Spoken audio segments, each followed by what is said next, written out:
So this is the lecture number 8 of coordination compound. और इस part में हम जो आइसोमेरिज्म लास्ट क्लास में डिस्कस कर रहे थे उसी को कंटिन्यू करेंगे और this will be the last lecture for coordination compounds. So आइए सीखते हैं कि आइसोमेरिज्म में कुछ और क्या सीख सकते हैं। देखिए एक एग्जांपल लेते हैं Ma3B3। तो मैंने आपको सिखाया था कि कैसे हम बनाते हैं इसका, कैसे हम इसमें ढूंढते हैं कि ज्योमेट्रिकल आइसोमेरिज्म और ऑप्टिकल आइसोमेरिज्म कैसे ढूंढते हैं। तो आइए उसको एक बार और सीखते हैं कि कैसे यहाँ पे हम जो पैटर्न है वो बनाएंगे।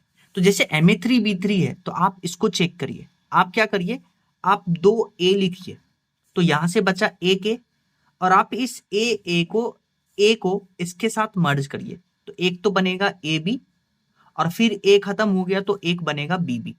तो एक तो ये बनेगा, डन। फिर अब वापस से हम ए नहीं ले सकते क्योंकि ए ले लिए, अब हम लेते हैं AB।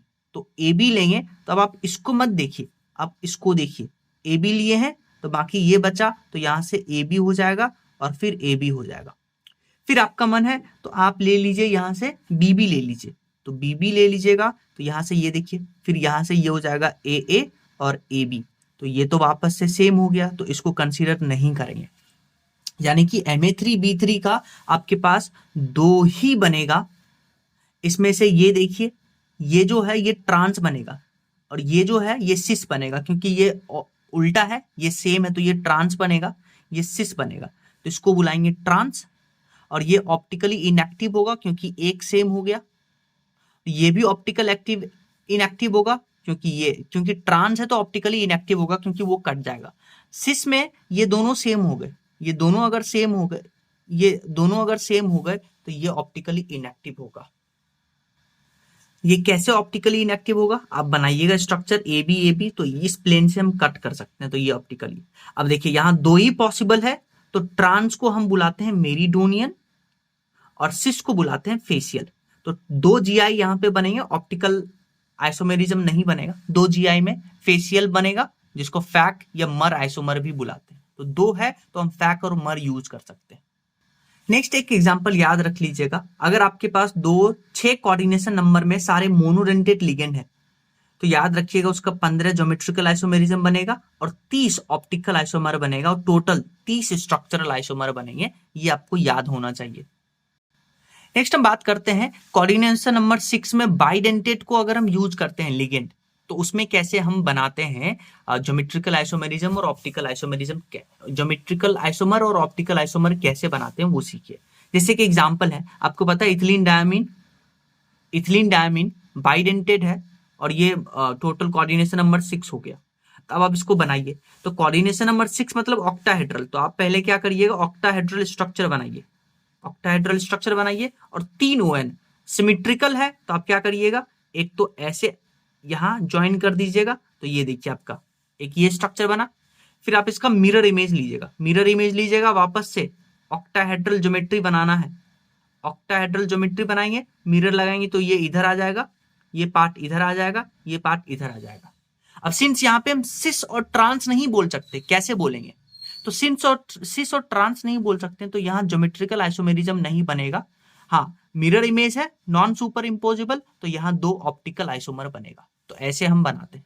सिमिलरली इस क्वेश्चन को देखिए, इसमें आपके पास 2 सिमेट्रिकल बाइडेंटेट है, 2 मोनोडेंटेट है, यानी ओवरऑल कोऑर्डिनेशन नंबर हो गया 6। जैसे ही कोऑर्डिनेशन नंबर 6 हुआ तो ऑक्टाहेड्रल ज्योमेट्री होगा। तो आप मेटल बनाइए, सेंट्रल मेटल एटम, और ऑक्टाहेड्रल ज्योमेट्री बनाइए।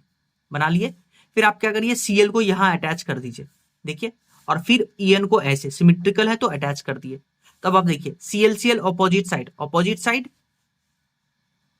साइड 180 डिग्री पे, तो इसको ट्रांस बुलाएंगे, डन।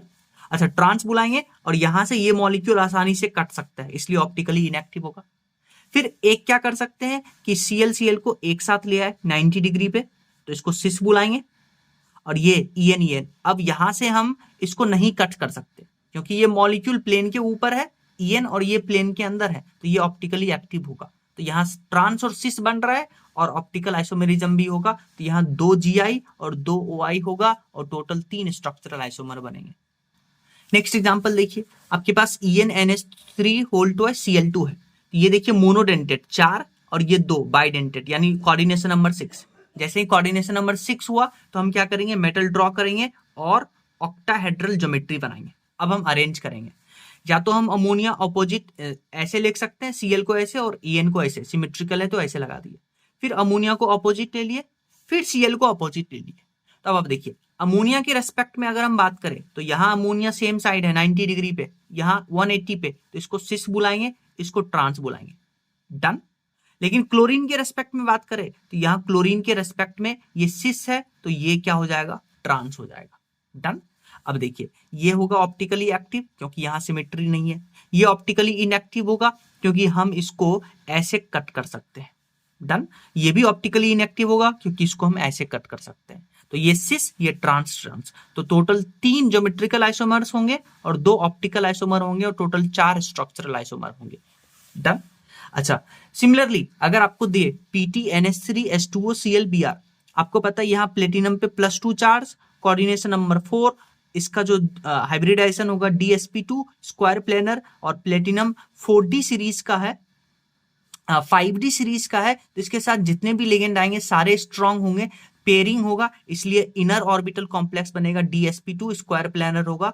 और जैसे ही स्क्वायर प्लेनर हुआ, प्लेनर वर्ड आया तो ऑप्टिकल आइसोमर तो होगा ही नहीं, और सिंस अलग अलग लिगेंड है तो आपके पास 3 ज्योमेट्रिकल आइसोमर बनेंगे, 2 सिस 1 ट्रांस।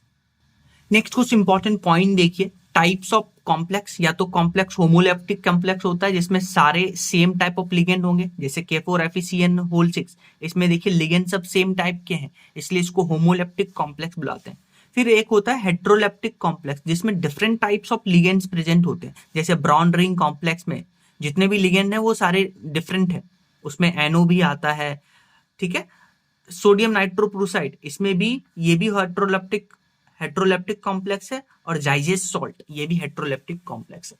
फिर हम टाइप ऑफ कॉम्प्लेक्स डिफाइन करते हैं on the basis of stability, कि whether a complex is stable और नॉट। एक तो होता है परफेक्ट कॉम्प्लेक्स जिसमें क्या होता है, जो पेरेंट आयन है, पेरेंट आयन जैसे Fe यहाँ पेरेंट आयन है तो ये डिसोसिएट नहीं होता है, पेरेंट आयन डिसोसिएट नहीं होगा, और पेरेंट आयन डिसोसिएट नहीं होगा इसके पीछे का रीजन है high stability constant and high formation constant. Done. तो कभी कभी आपसे ऑर्डर भी पूछ लेता है कि which of the following complex has high formation constant, इसका मतलब जिस कॉम्प्लेक्स का स्टेबिलिटी ज्यादा होगा उसका फॉर्मेशन कांस्टेंट भी ज्यादा होगा। और एक होता है इम्परफेक्ट कॉम्प्लेक्स, ये क्या करता है, अपने पेरेंट आयन का टेस्ट देता है, और ये पेरेंट आयन का टेस्ट तभी देगा जब यहाँ पे लेस स्टेबिलिटी कांस्टेंट होगा एंड लेस फॉर्मेशन कांस्टेंट होगा, तो जो कॉम्प्लेक्स होंगे वो लेस स्टेबल होगा। जैसे K2CdCN4, जब आप इसको H2S के साथ रिएक्ट करवाइएगा तो यहाँ जो पेरेंट आयन है ये क्या करता है, रिएक्शन देता है, डिसोसिएट करता है, और CDS का येलो PPT बनाता है, तो इसको बुलाते हैं इम्परफेक्ट कॉम्प्लेक्स। फिर अगर आपसे क्वेश्चन पूछे कि ये 2 कॉम्प्लेक्स है, इसमें आपको बताना है फॉर्मेशन कांस्टेंट का ऑर्डर, तो जितना कॉम्प्लेक्स स्टेबल होगा उसका फॉर्मेशन कांस्टेंट उतना ही ज्यादा होगा। तो आप इस दोनों कॉम्प्लेक्स में देखिए, इस कॉम्प्लेक्स में चिलेट रिंग ज्यादा, तो इस कॉम्प्लेक्स का जो स्टेबिलिटी है वो ज्यादा होगा, और अगर स्टेबिलिटी ज्यादा होगा तो इस कॉम्प्लेक्स का जो फॉर्मेशन कांस्टेंट होगा वो भी ज्यादा होगा, तो KF dash will be greater than KF। Next एक क्वेश्चन देखिए जो नीट में आया हुआ है, आपको बोला कि इन CrCO6 6 CO group can be replaced by how many NO group, यानी कि यहाँ जो 6 CO ग्रुप है उसको हम कितने NO ग्रुप से रिप्लेस कर सकते हैं। तो देखिए इसके पीछे का कॉन्सेप्ट क्या है, अगर आपके पास NO+ दिखे तो आपको पता है NO+ 2 इलेक्ट्रॉन देगा, लेकिन जो न्यूट्रल NO है ये 3 इलेक्ट्रॉन देगा। तो कुछ नहीं बोले तो NO+ लेके चलेंगे, जैसे ब्राउन रिंग कॉम्प्लेक्स में भी हम NO पे +1 चार्ज लेके चलते थे, लेकिन आपको यहाँ पे साफ साफ NO न्यूट्रल फॉर्म में दिया है तो हम यहाँ पे 3 इलेक्ट्रॉन कंसीडर करेंगे। तो अगर CrCO6 को देखें तो इसमें कोऑर्डिनेशन नंबर 6 है, यानी 12 इलेक्ट्रॉन लिगेंड देगा, 12 इलेक्ट्रॉन मतलब 6 लोन पेयर, इसलिए तो कोऑर्डिनेशन नंबर 6।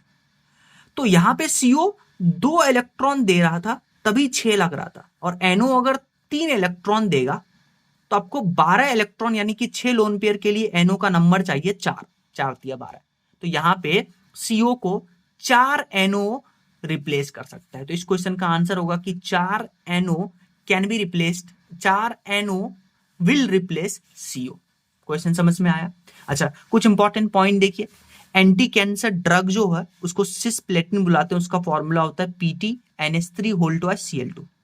और जैसे हम लेड पॉइजनिंग पढ़े थे, तो लेड पॉइजनिंग पढ़े थे तो वहां EDTA को यूज किए थे, लेकिन अगर कॉपर और आयरन का पॉइजनिंग होगा तो इसको रिमूव करते हैं डी पेनिसिलामाइन से, जो एक एंटीबायोटिक है, और डेक्सोफेरोसिन से, डेक्सोफेरोक्सिन और डी पेनिसिलामाइन को यूज करते हैं कॉपर और आयरन के पॉइजनिंग को रिमूव करने के लिए।